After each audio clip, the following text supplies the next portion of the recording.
Hi guys, welcome to Crazy Canuck Trucking Podcast. This is VIP with Redesign Social coming to you here live today with my co-host, Sun Koa. And we have some interesting follow-up guests today. Who might that be, Dave? Well, we got somebody pretty special coming on here. This is Crazy Canuck Dave. I'm VIP's co-host today, and Koa's co-host.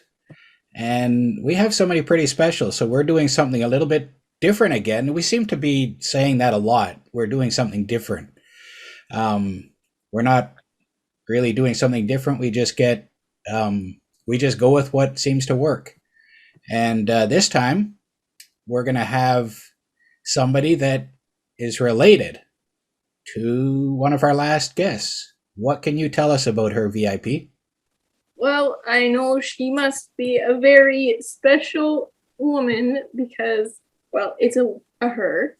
She's a very special woman. She is mother to Jesse and wife. Yeah, you like to talk to? Mother to Jesse and wife to Jacob. So she's got to be a very supportive. She must be the better half, right? Yeah. Yeah, she's the better half of Jacob, who we had. So welcome to our program, Carolyn. Thank you for coming on with us. Well, thanks for having me. So let's go back. Let's go back in time a little bit, and you now live in Southern Alberta, yeah. Southern Alberta. And did you grow up in Southern Alberta, or where are you from originally? No, I didn't actually. I actually grew up near Edmonton, Alberta, a small town up there in the oil field. My parents were, and so I grew up in the oil field. Went to university and college, and that's where I met my husband. Was at college, and I always say the rest is history. Neither of us were going to go. So, and we just ended up going and ended up down here. He was farming with his family down here. So, I know there's a previous podcast on that. So go ahead and listen to that. That's an interesting one. And it's, I always say it's kind of a miracle how they came across and from Mexico and that, and came to be down in Southern Alberta. So that's where we farm here now. We farm and ranch, and it's been, almost 21 years for me, or over 21 years, I guess, for me down here. And we have 3 wonderful kids, a 20-year-old son, 18-year-old daughter, who's Jessie, again, from the previous podcast. And our youngest just turned 13, and a daughter as well. Very cool. What did you take in school? What were you? So I was actually on my way for a veterinarian, large animal, and I needed a few extra courses. And at that time in Western Canada, not to date myself too much, but it was basically only U of S or Guelph, or going down to the US. But family was very important to me growing up. I was very close with both of my parents, especially my dad, and he actually had a heart transplant back when I was in grade 10. And wow. So that was a whole nother, chance at life. So I wanted to stay close and be close for him. And I was the baby of the family. So I learned a lot. Him and I spent a lot of time together, and I learned a lot about business and mechanics and different things through him. So how many siblings do you have then? I have 2 older sisters. 2 older sisters. Yeah. And when you say U of S, for people that don't know, that would be University of Saskatchewan, right? Yes. Out of Saskatoon. Was the founder. Yes. And that was the founder of the vet schools. It's been, I think, over 100 years. So it's a major agricultural school. It's hard to get in there. So you must have been, you must have had some pretty good marks in high school. I had pretty decent. So school came pretty easy to me. I enjoyed it. So Yeah. I had great teachers, which made a huge difference too, right? So, and I also had a lot of work experience and worked at a vet since, grade 7 is when I got my first real job at a vet. So that was pretty cool. Back in the day when you can volunteer from a young age, right? And actually, so I did a lot of cow-calf stuff was kind of my major, and then some small animal, but yeah. So how did we know you're both in the same college. How did you end up crossing paths? Because was he in animal science as well? Were you in the same class? So at college, I kind of detoured to college after university. Usually people go to college first, but I did the opposite. I needed a few courses my plan was to move to Saskatchewan and work at a dairy farm, become a resident, then apply to vet school. But like I said, I went to college, we were in agricultural production, it was called. And so I learned, a lot of hands-on, and got some certificates that I can work and be a cow-calf manager there on the dairy farm. But Jake and I were in the same program, and we were in the same small groups, it seemed to be. I'm not sure how that happened. Apparently he asked for a few. I don't know. So like small groups of groups of 4. So, and I was He's the only probably one that setting lived that on up. campus. I think so. He was probably setting that. He's the kind of guy that would set that up. Like, oh, look at this lady here. Yeah, got to have her in my small group. Well, and I was like ball cap, like sweatpants, sweatshirt. So I wasn't the first year.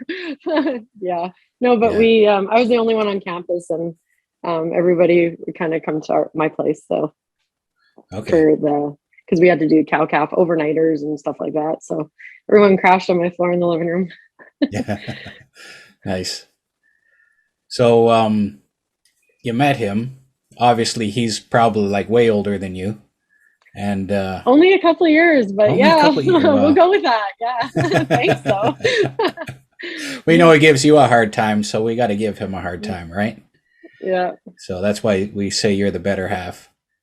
So you end up realizing that this guy was going to be a keeper, and got married, settled down in a little further south Alberta. Yeah. And started farming and ranching. And at first, you would have been on the family farm, right? When his parents were involved? Yes, yeah. And I knew nothing about irrigation or feedlot really, except for what I've learned in college. So that was a whole nother experience. Yeah, I used to, back then they would seed in circles and no GPS. And so I remember my father-in-law said, okay, it's your turn to try. And I was like, oh, you can't mess up on seeding in a circle. Come spring, I did. And overlapping, which is probably worse than missing a little bit. So because it chokes them out worse.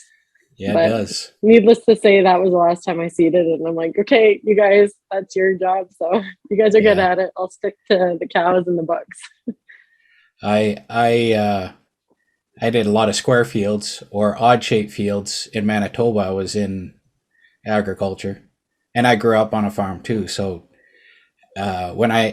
one year during a flood in 1996, when we were flooded out here, then I came out to Brooks, Alberta, and with my fertilizer floater, and I started working on these pivot fields. And the circles it was different. Like I like my fields with edges a little better, so it's interesting. So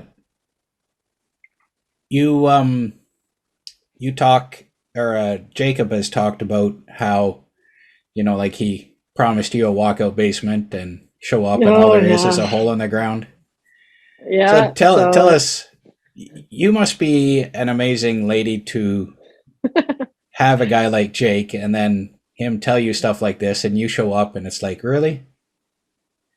I've been told that, but I think it's really us that's a lucky one. So yeah, we work well together.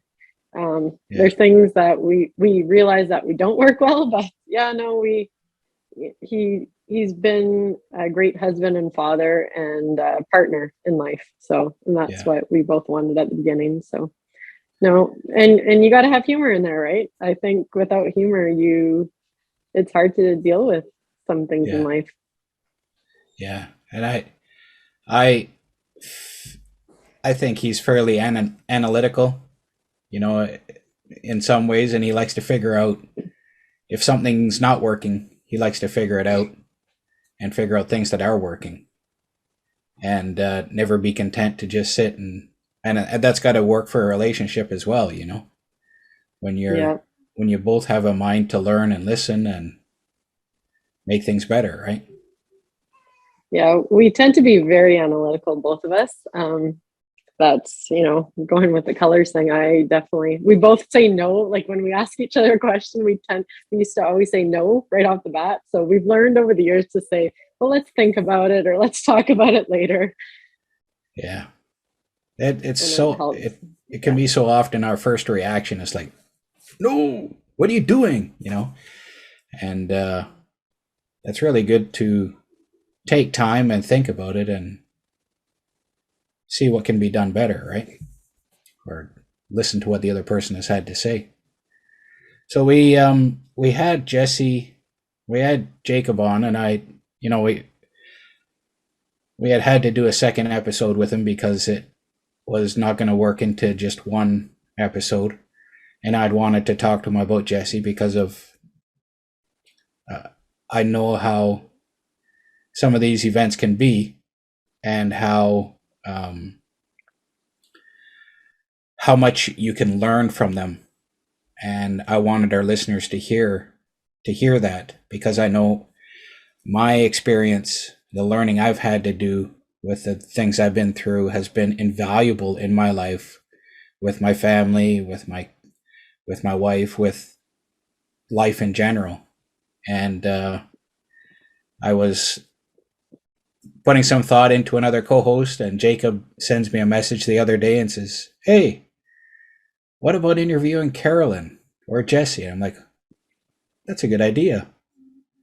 And so we're here. And what do you remember about that day with Jesse before everything happened?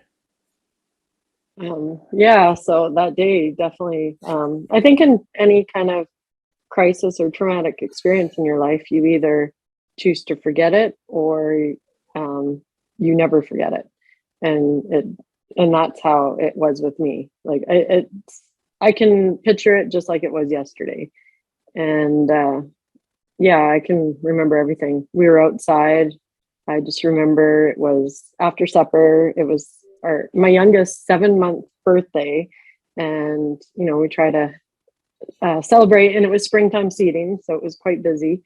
But we try to celebrate all these little things. So Jake just happened to need some parts, and so he can come in for supper and that. And after supper, me and the two kids at the time, because I didn't have number 3, but I was I did have number 3. Sorry, yeah, and 7 months. She was 7 months old, and she stayed inside with my parents. They were out for the supper, and Jesse and our oldest, we were picking rocks. We were kind of getting a little area ready for a little garden, and she just begged. I just remember that night, like they both begged to just go pick some rocks, and I never really liked us going to the front. You know, I always think of safety. I grew up in the oil field, so I knew safety was always a big thing. So, but vehicles were parked somewhere else, and it was only Jake. So I said, "Yeah, we'll go out for 15 minutes, and then it's bedtime." And that's kind of what happened. Was I was holding her hand, and I was then talking to our son, who was only 2 years older, so a 7-year-old boy, you know, farm kid, very active, and just trying to give him some rules and that. And then here she, in the meantime, disappeared and with a rock and ran behind the vehicle, and then that's kind of when all the chaos, and right away I looked, and it just, everything happened so fast, right? So I'll never forget that day, and just the awful feeling in the pit of my stomach and what happened. And she never lost consciousness. it was something. And just like the questions that she asked,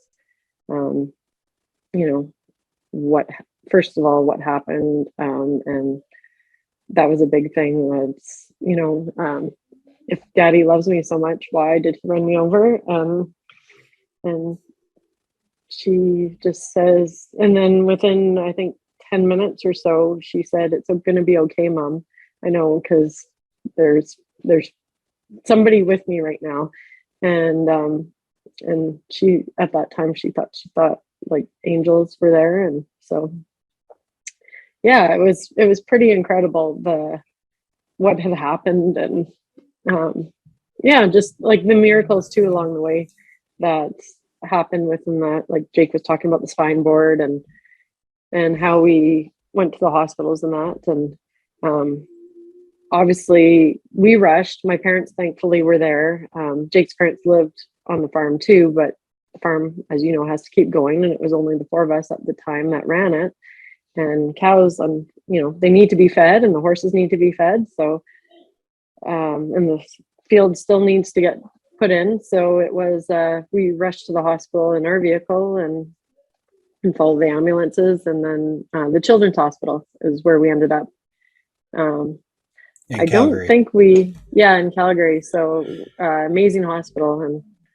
And I don't remember actually how we got there. And I'm sure we were driving a little fast, but by also a miracle, we made it there in one piece and no tickets. So, but because Jake was driving, but he was the calm one. And so if anyone knows me, I'm not as calm as him and more, relaxed. And so I think too, I was the one that made the 911 call. And I was able to explain things. And again, like I just remember making it. I don't remember what I said, but, just being very calm in the situation. And so, yeah, we ended up in Calgary.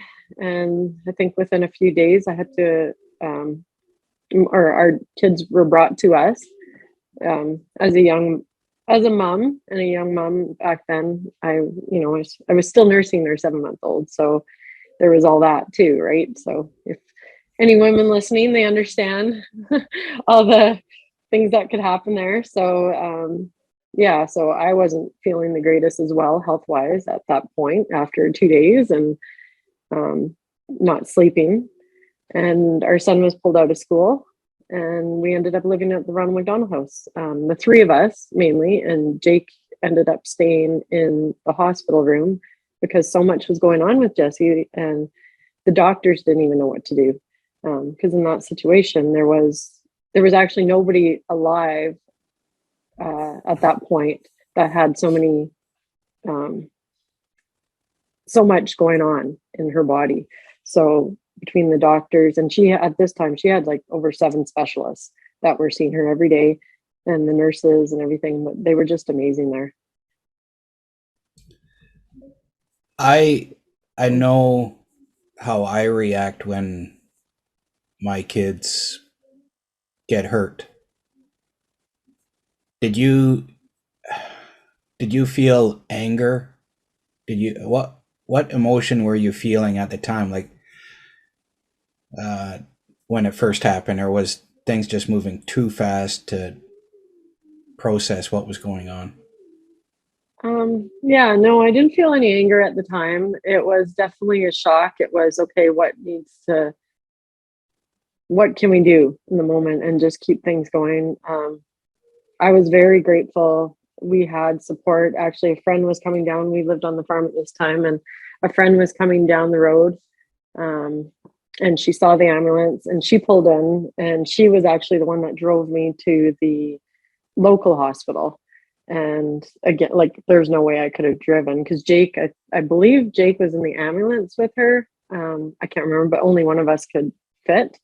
So it was kind of a miracle not to, like, and she drove, I don't really remember. And she was also a good friend. So just knowing, and she knew Jesse quite well. And she was a huge part of afterwards, well, her and the community, just watching the other 2 kids while I took care of Jesse, because again, nurses, when she came home, didn't know what to do. And it was round the clock taking care of her, and then having 2 kids on top of that. So yeah.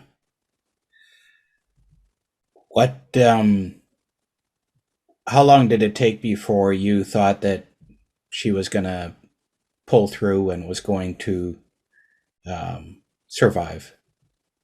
That's a good question. So, well, we really, I think even today, like it's, I mean, we know she's alive and that, but there's still things. She's the only one that we know of in history with a spinal cord injury that's walking.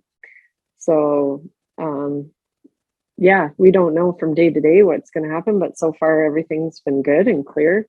So I think at the time it was definitely coming out of ICU was there was milestones along the way. So it wasn't just one day, I don't think.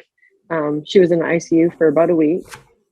And then I think when we left the hospital, when they said it was okay, and when she had all I call it the contraptions, like what she had on her, it was amazing. So, I mean, Jake kind of plays it down a bit, but it was Jacob and the doctor actually designed the contraption to go in and out of her, the orthopedic surgeon and the neurologist and that.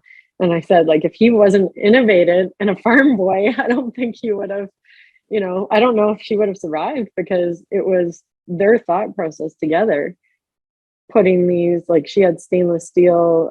It was like basically something you'd see out of a shop, but sterilized, and it was inside her and it was outside her, and it was holding her together, and it had to be tweaked, like he was saying, probably every hour. And she had internal bleeding, and it just, it was beyond my imagination to see it, but just the fact that what can happen, right? The miracle of how these doctors can do these things now. I didn't think about the spinal cord injury. Jacob had said that she had her pelvis was completely smashed and crushed and whatnot, but so even like, I guess the lumbar spinal area was damaged? It was actually an internal spinal cord injury. So It was a really rare, they call it a scora, I think it's called. I can't remember. It's basically a spinal cord injury without radiological affirmation, I think is what it stands for. And the doctor, he was saying, the neurologist that coined that term in the early 80s, he was actually or his team was actually in Calgary for a neurological convention, which it's in different parts of the world or North America, like every year or every 4 years. Like, so it was pretty amazing that. And it just happened to be the next day. It's Jacob. That part Jacob told me. I didn't realize what it was related to, but yeah, that's amazing. Jacob has talked about all the different coincidences, and you talked a little bit about it here, where the spinal board, if you had taken her, transferred her from that spinal board from the small hospital on her way to the larger hospital, the children's hospital, she would have bled out, because as soon as the ambulance that was supposed to take her did not have the correct spinal board for a 5-year-old. And then, so they kept the original one. And when it got taken off, my understanding was that children's, then she started hemorrhaging internally. And in the ER. In the ER. Or operating room, sorry, the OR. Yeah. OR, and they were somewhat ready for it at that point. If it had happened at the smaller hospital, probably wouldn't happen. And then that convention is going on, and Jake is staying there with her and helping design these different things. Yeah, he played that down a bit. I did not get that part from him, so that's interesting to hear. Yeah. Yeah. And just we were able to be there too every day, but there were certain things like all the tests, and I mean, COVID wasn't even around then, right? But all the tests at the children's hospital, it was only one person allowed. We had to basically go during visiting hours, and because I had young kids, and only up to, I think it was an hour of babysitting a day if I can book it. The Children's Hospital does have a program. It's volunteer 100%, and I was able to have my kids there. So that was really nice. So I did see Jesse I was able to give Jake a break basically for only about an hour or 2 hours at the most, kind of a day, because we had to give Jesse our undivided attention to help her and help the nurses, because they didn't know what to do a lot of times. I don't think most people understand that just because you're in a hospital and there's nurses, having somebody else there, a family member, to help deal with things is something that's quite necessary. Like I had that between my mom and my wife. Back in 91, they stayed by my side a lot of the time, because the nurses can't do everything, or you can't, and so it's good to have a parent there like Jake and yourself. You spent how long were you at Ronald McDonald House? I believe it was about 72 days we were in the hospital in that Ronald McDonald House. So Jake, wow. So sometimes we trade off, where I'd go stay with Jesse, and I'm more of a night hawk. Jake's a morning person, so it's still like that. I've tried after I don't know how many years of farming, I'm still not a 4:30 in the morning person. So, yeah. But I can easily be up till 1 a.m, so that works. But again, that's where we work together. But yeah, go ahead.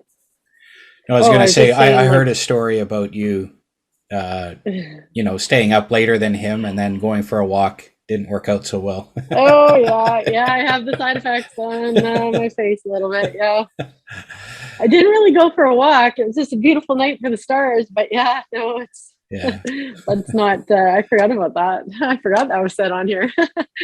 Yeah, because I didn't listen. He told the doctors. Yeah. So he had to backtrack real quick. So yeah, no. If anyone knows his, sense of humor, it definitely plays a big part in our family. Yeah, Jesse gets sarcasm a little bit. You kind of got a little gist of that the last podcast. Yeah.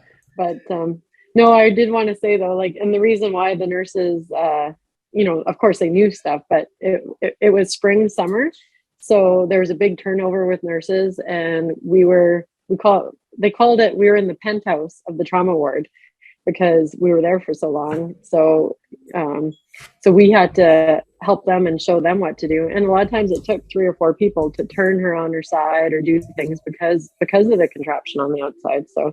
So I mean, they were grateful we were there too. So, but definitely they, without the nurses, I don't know. And we had our favorites, and we still go visit them after all these years. And it's just amazing how, any of those places, the Children's Hospital and the Ronald McDonald House, how there's so much volunteers that come too, because that was a big part of this thing too. Volunteers coming to our room and just taking our kids out, for craft time or whatever, the other two. So that was a big thing. There's those expressions, it takes a village to raise a child. And it really is true in so many ways, that it takes all of us working together all the time, either volunteering time or donating money if you can to places like the Ronald McDonald House, or just volunteering in a hospital to help out where you can. It's a little tougher nowadays with COVID, but there's still things that people can do. And that for sure has sounded like, Jake talked about you guys would be on vacation and Jesse would just say she's going to go do some volunteering somewhere. What do you remember of those times, and Jesse herself giving back? So we started, Jesse was about a year old when my husband and I, we actually went on our first, we took a bunch of youth. We were involved in the youth group and that through church. And we took a bunch of youth and group of people down to Mexico, about 4 hours south of San Diego border there. And we did some mission work, and it was really good. Like, because Jake grew up in Mexico and he grew up very similar to that, it was important to him to give back. And I've never been to Mexico. That was my first time to Mexico.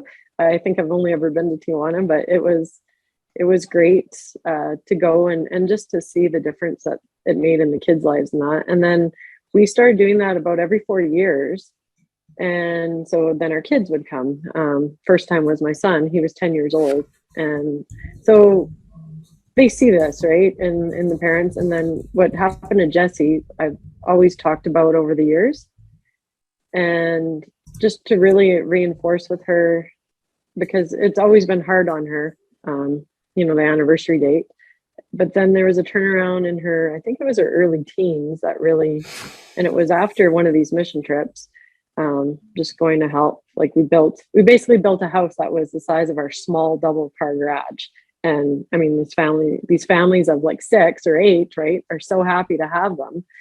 And, the only door is the door on the outside, and whatever curtains and that, like, we make as a community that we bring down there. And so, her seeing that, and even though we lived on a farm and she didn't have a lot of things that the town kids had or city kids had, she was just so grateful for what she did have through that. And then she started giving back locally and doing things on her own. And when she got her license, she's like, oh, I'm going to the soup kitchen. And then she'd get other teens involved in that. So, and then our son too, like, he was involved with seniors, playing cards and stuff like that. So it's always been an important part of our lives, because how my parents grew up and then how Jake grew up. I'll say Jake and I grew up very differently. And I always say I'm very grateful for what I had, but I think it's very important to give back to our communities and to give back to society in general. So, she just, somewhere in there in her teens, it turned that the anniversary date was then more of a celebration rather than a sad day, instead of a pity party, it was a celebration, and she'd go give back. And she actually helped us as parents look at it as more of a celebration, because that day come around and we'd like kind of all dread it, and how is she gonna act, or how it was a sad day, right? It changed our lives forever. But then she's like, well, I'm alive, and this came out of it. And so and it's a miracle and just amazing how kids think, right? They're honest, sometimes brutally honest. And just makes you see life in a different perspective. Yeah. And we hear sometimes, here we go again with another saying, but one bad apple can spoil the barrel, but it also works the other way around. When you have a child like Jessie that is more interested in helping out, and now she's making a difference with her friends and with the people she hangs out with. And you guys were kind of that way already, but it's like a fire, right? You keep putting more wood on the fire, you keep putting more stuff there, the fire gets bigger. So if we keep doing good things and we keep doing more and more good things, the warmth and the happiness that comes from that can affect so many more people. And that's really cool to see how that works, right? Like it's not just it's not an insignificant thing. It's a big deal to have children that want to give back like that, and it feels nice to see that happening. And I think fundamentally too, where it started for her probably, but all, like myself, our community where we lived, it was a small farming community in southern Alberta here, and if it wasn't for them, like Jake talked about how they raised money for us, and there was no real internet or Facebook. Like, that was kind of just starting up. I don't think I even had a Facebook thing back then, or Instagram or anything like that. So yeah, just, the community, without our community and without our church, and just I have to stress that so much, because like you said, it takes a village to raise a child, but also the community helped us through that, emotionally, mentally, and also financially, because at that time we were just starting out farming, as Jake's story told. Like, it was, lots of debt to pay, lots of work to be done. And when we were in the hospital there, who was doing Jake's work, right? He was still trying to work a little bit from home over the phone, but it wasn't, it's not the same as it is today, even. So, and then as a farmer, you physically kind of have to be there a lot of times. Yeah, for sure. This is the end of part 1. Please like, follow, share, and follow along for part 2 coming up in a few more days.